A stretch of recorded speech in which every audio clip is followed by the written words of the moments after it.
In May of 2010, the Department of Veterans Affairs announced the nationwide rollout of a nomenclature for self-directed violence. The following presentation is intended to help VA clinicians gain familiarity with the nomenclature and the associated clinical tool. These represent a collaboration between the VISN-19 MIRIC and the Centers for Disease Control and Prevention. Before we get started, we want to clarify that the purpose of the nomenclature is to help clinicians identify correct terms when they're working with or discussing patients who are experiencing thoughts of self-directed violence or have engaged in self-directed violent behaviors. In its present form, the nomenclature is not by itself a suicide risk assessment tool. However, it's the hope that by accurately identifying certain characteristics of self-directed violence, that we will help clinicians make well-informed decisions about the extent to which a person is at greater risk for suicide. We want to help you acquire and proficiently use a new nomenclature for self-directed violence. Over the course of this talk, we're going to think and talk about how clinicians, researchers, and even the general public talk about suicidal and non-suicidal forms of self-directed violence. In talking about the language we use, we'll demonstrate that in the past there's not been uniformity about how we talk about these issues. Some of our language is confusing, some of it's pejorative, and there are clinical, empirical, and even social consequences of the language we use. Before teaching the nomenclature, I'd like you to take a pre-test to illustrate the difficulty of accurately describing self-directed violent thoughts and behaviors, particularly when we all talk about suicide and self-harm differently. Following the pre-test, we're going to discuss the new self-directed violence nomenclature, which encompasses the range of both suicidal and non-suicidal self-directed violent thoughts and behaviors. After we've reviewed the concepts in some detail and worked through a few vignettes together, I'll ask you to complete a post-test so you can assess your ability to utilize the system in your clinical work. Let's start with a case example. A healthy 21-year-old female is brought by her boyfriend to the emergency department after telling him she's ingested 4 to 6 regular-strength Tylenol. She reports no ill effects. During triage, she states that before she took the capsules, she was upset and wished she was dead. She feels better now and requests to go home.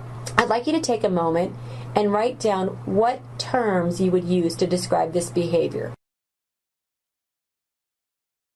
Oftentimes, individuals, clinicians, and researchers come up with a wide range of terms to describe this particular scenario. This list highlights how difficult it is to accurately and reliably talk about and understand suicide and related behaviors and communications. Do you notice any terms that might be considered pejorative? Are there any that you're not familiar with? And are there some that seem synonymous with others? The clinical implications of the problem are clear. If clinicians mean different things when they're using the same term, communication becomes problematic. It's important that clinicians are able to uniformly describe and communicate a concept, be it in writing or via verbal communication. The implications for research and public health are notable. In research, the way an investigator defines or operationalizes a term has great bearing on the generalizability of the results. With regards to public health, organizations like the CDC are concerned with epidemiological trends.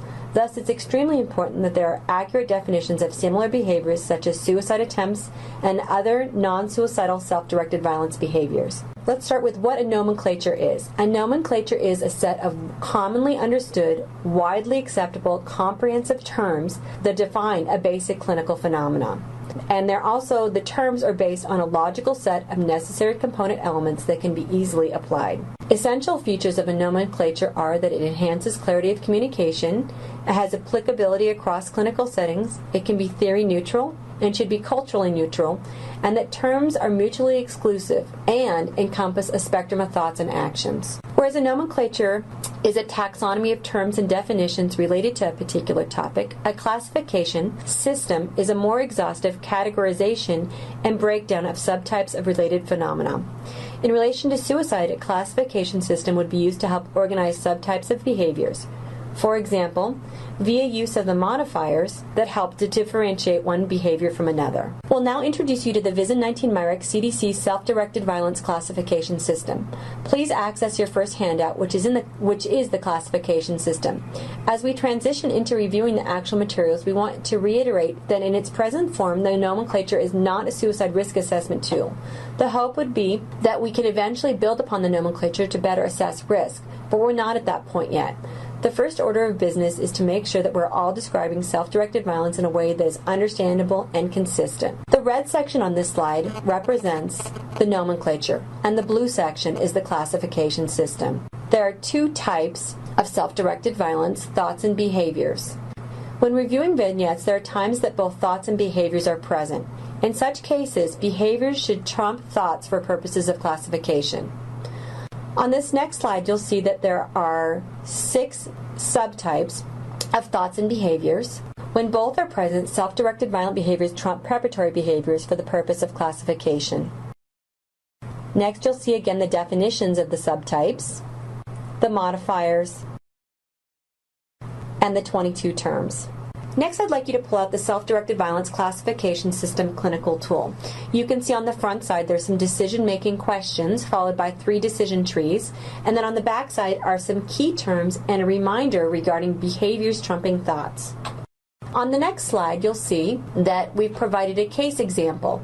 In this case example, it says, you're working with a depressed client. You ask if she has thought of killing herself, and she says, well, sometimes the thought pops into my head, but I would never do it because of my kids.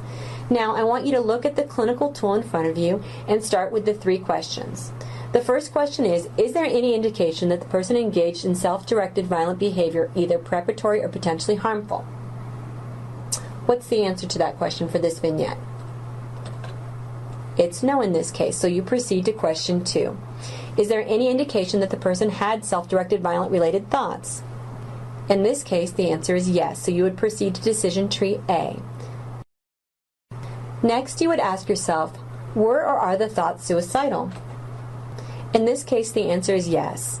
And then you ask yourself, if the thoughts are suicidal, is there evidence of suicidal intent? Let's review the key concept of suicidal intent. The definition is there's past or present evidence, explicit or implicit, that an individual wishes to die, means to kill him or herself, and understands the probable consequences of his or her actions or potential actions. Suicidal intent can be determined retrospectively and in the absence of suicidal behavior. So you need to understand that in order to assess intent, you need to identify whether the person wishes to die, whether they mean to kill him or herself, and whether they understand the probable consequences of their actions, which in this case is death. So again, back to the case vignette, she does have thoughts of killing herself. Let's look again at the key definition, the key term intent. But she says, I would never do it. So for this vignette, the correct term is suicidal ideation without suicidal intent. Let's look at a second case example. A patient finds himself tearful and holding a knife to his wrist. He's already made a few small cuts. On his bed is a note stating, I can't go on like this, you'll be better off without me. Let's begin with these 3 questions. Is there any indication that the person engaged in self-directed violent behavior, either preparatory or potentially harmful? The answer is yes, so we'll proceed to question 3. Did the behavior involve any injury?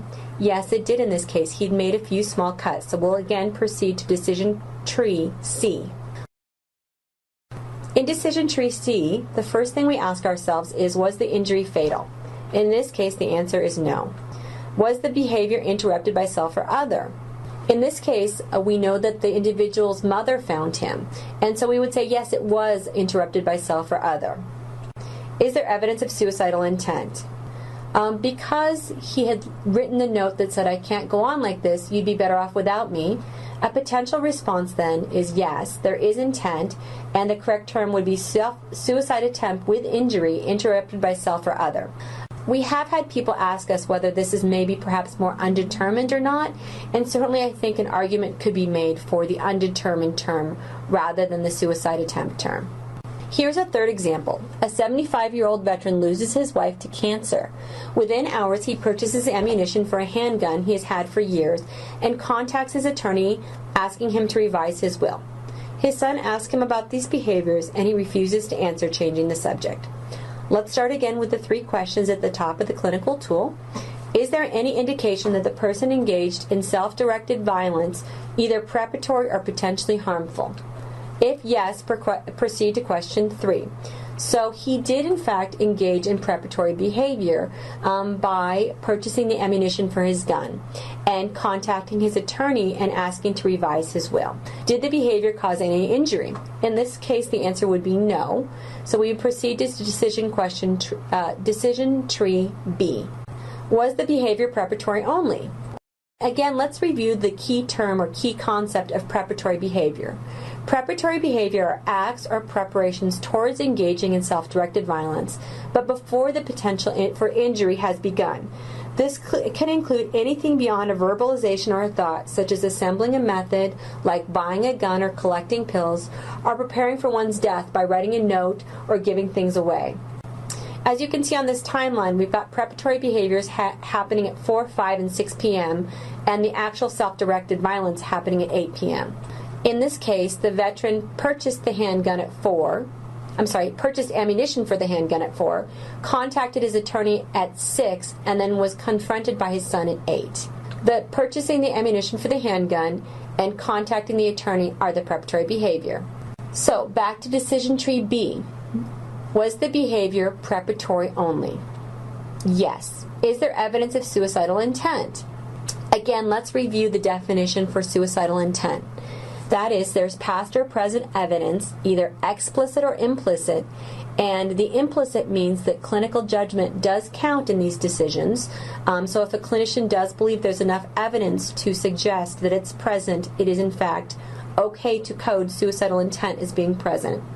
Again, so there's past or present evidence that an individual wishes to die, means to kill him or herself, and understands the probable consequences of his or her actions or potential actions. Suicidal intent can be determined retrospectively in the absence of suicidal behavior. Again, let's emphasize that in this case, it would be appropriate for a clinician to use their clinical judgment and decide that there was enough implicit evidence to suggest that this, in fact, is suicidal self-directed violence preparatory. Thank you for taking the time to review these materials. If you do not yet have access to the clinical tool or self-directed violence classification system, they can be found on the VISN 19 MIREC webpage under the Education tab.